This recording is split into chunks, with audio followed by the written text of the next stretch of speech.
So, let's talk about something that's, well, it's one of the toughest questions there is. How in the world can you be grateful when life is full of suffering? We're going to dive into a really powerful idea today, that real gratitude isn't about pretending hardship doesn't exist.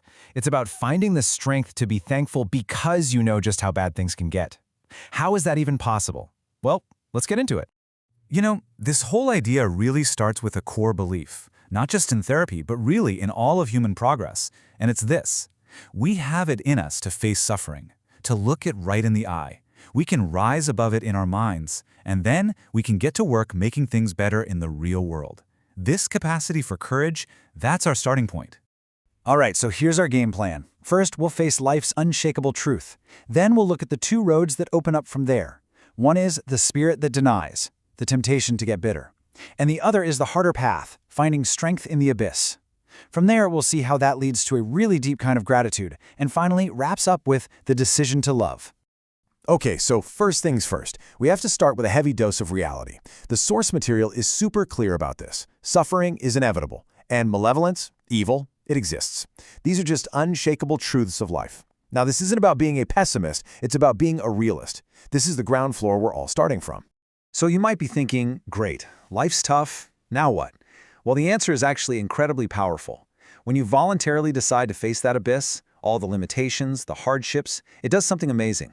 It sends a message to the deepest part of your brain that you're competent, that you can handle it. That very act of courage creates a sense of purpose that becomes a powerful antidote to the suffering itself. And look, this isn't just some kind of mental trick you play on yourself. When you act with integrity in the face of all this, it has a real, tangible effect on the world. You can actually make things better. Even something as simple as choosing not to tell a lie when it would be easy to, that's you, right there, putting a limit on malevolence. You're stopping the world from getting just that little bit worse. It's a small act with huge implications. Of course, facing that truth is, well, it's not easy, is it? And that brings us to the other path you can take. When you're staring at all the suffering in the world, it's honestly logical to feel bitter, to feel resentful. So let's explore that temptation, what the source material calls the spirit that denies. There's this famous line from Goethe's Faust that just nails this idea. Mephistopheles, the devil character, says, "I am the spirit that denies." He's the ultimate adversary, the voice that works against everything good. And we all have a piece of that inside us, right? It's that little voice that whispers doubt, that tells you to be cynical, that argues, hey, this is also flawed, why even bother? So this really lays out the two fundamental choices. On one side, you've got the adversary's path, resentment, bitterness, nihilism, which all leads to a desire to just tear things down. And on the other side, the courageous path. That's about taking responsibility, finding strength, trying to make things better, amelioration, and ultimately, love. This is the core conflict we all have to navigate. This question, it gets right to the heart of that adversarial argument. It's a really serious ethical position called antinatalism, and it often comes from a place of deep compassion. The thinking is, if life is so full of pain, is it even moral to create more of it? The spirit that denies says, no, absolutely not. The logic here is that being itself, existence as a whole, is just so fundamentally flawed that destroying it isn't just okay, it's an ethical duty. And that is a really dangerous road to go down. It might start with not wanting to have kids, but the source material warns that it can morph into an impulse to destroy the life that's already here, all in the name of some twisted, terrible kind of mercy. Okay, so what's the counter-argument? It's not some clever philosophical trick. It's found in what real people actually do. So now we're going to pivot and look at examples of people who find strength not by running from the darkness, but by walking straight into it. Just think about this for a second. Palliative care workers who sit with the dying every single day. Or that one person at a funeral who, even though they're grieving too, decides to be the rock for everybody else. Or someone caring for a sick parent.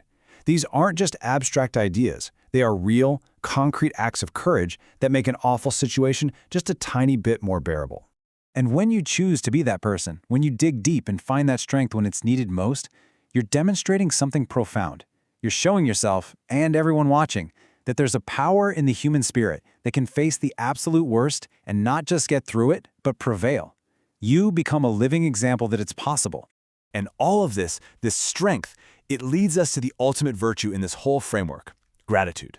But hold on, this is not some naive, happy-go-lucky kind of thankfulness. It's something way tougher, way more courageous. It's what the source calls an intrepid attitude toward life. So what on earth is courageous gratitude? It's a conscious choice. It's the decision to be thankful, knowing full well about all the tragedy and evil in the world. You're not grateful because you're ignorant of the abyss. You're grateful in spite of it. It's a brave decision to appreciate the good you have, precisely because you know how fragile it is and how fast it could all be gone. So why choose this? Well, because gratitude is the strategic, strengthening alternative to bitterness.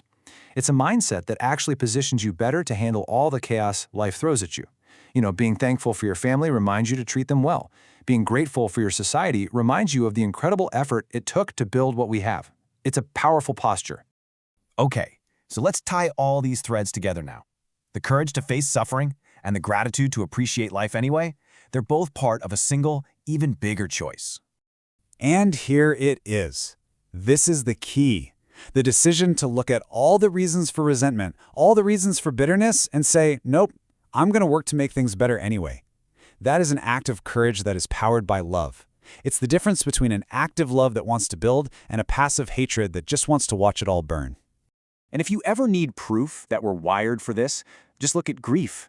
Grief is this involuntary tidal wave. You can't control it. It comes from a place so deep inside you that you can't lie to it. And what is it really? It's the ultimate, undeniable proof that you believed the existence of the person you lost was worthwhile, despite their flaws and despite all the flaws of life itself. And here's one last, incredible thought. We don't just love people in spite of their flaws and their fragility. So often, we love them because of those things. That unique, specific mix of potential and limitation, of strength and vulnerability. That's what makes a person who they are. And when you see it that way, it's a kind of miracle, and it's something you can be courageously thankful for. So we end up right back where we started. But now the choice is crystal clear. The suffering and malevolence in the world are real. They offer a powerful, tempting path toward bitterness and denial. But there is another way, a path of courage, of gratitude, and of love. It takes a conscious decision to see the miracle of being, despite everything. So in the face of life's suffering, what will you choose?